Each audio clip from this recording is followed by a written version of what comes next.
G'day, I'm Kevin Young. I'm Australia's most successful property investor, but I started out poor and I'm constantly being asked, how do you do it? How do you get there? You ask me, I'll give you the solutions. Between us, we'll make you wealthy. Hi folks, welcome to another episode of Ask Kevin Young.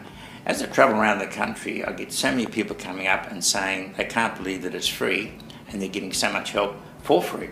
Well, you keep the questions coming and we'll keep answering them, won't we, Roxy? Yes. Roxy, as you know, is looking after all my research and now has got some questions for me. So this week's question is from Kathy Cohen, and she has asked, should you use your own house as a deposit on a property investment? It's a good question, and that's the way that most people get started, because if you don't have the cash in the bank, and most people don't. Savings. Yep. And these days, of course, with taxes so high and with that ridiculous super levy, nearly half of your pay goes in taxes before you get a chance to get hold of some cash. So no wonder people are saving less and less. So given that, the house seems to be the best opportunity because at least it's going up in value, and use that increase in value for your deposit. Okay, awesome. So what's the alternative for using your own house as a deposit? There's probably a couple of answers there, Roxy, and I call it the mother, father, sister, cousin, brother idea. Yep. Because someone somewhere related to you will have equity in the house and probably won't be using it. Yes. Particularly a lot of older people. Everyone's used to the fact that they will die and they'll will some assets to them.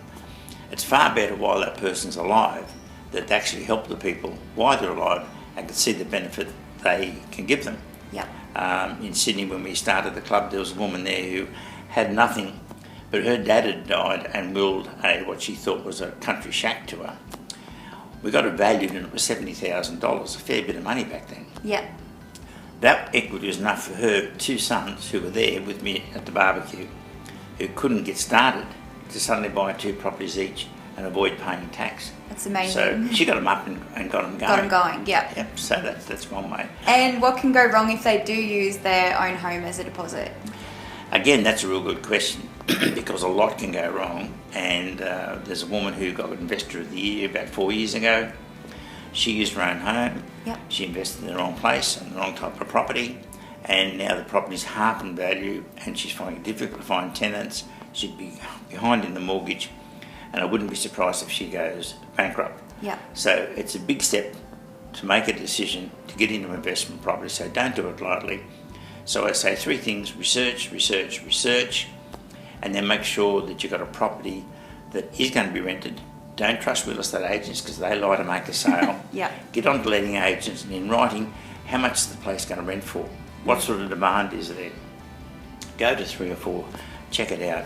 Is the population rising in the area or falling? In her case, the population was falling. Yeah. So where's your new tenants going to come from? So a lot of things can go wrong.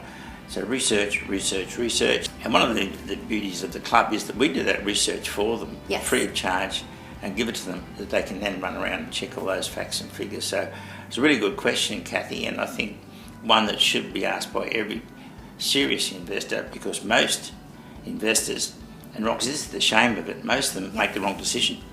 And by the time they retire, they can only afford 2 properties, and that's not enough to retire wealthy. How many do you need? You need 8 properties. 4 properties will pay all the overheads of running the properties.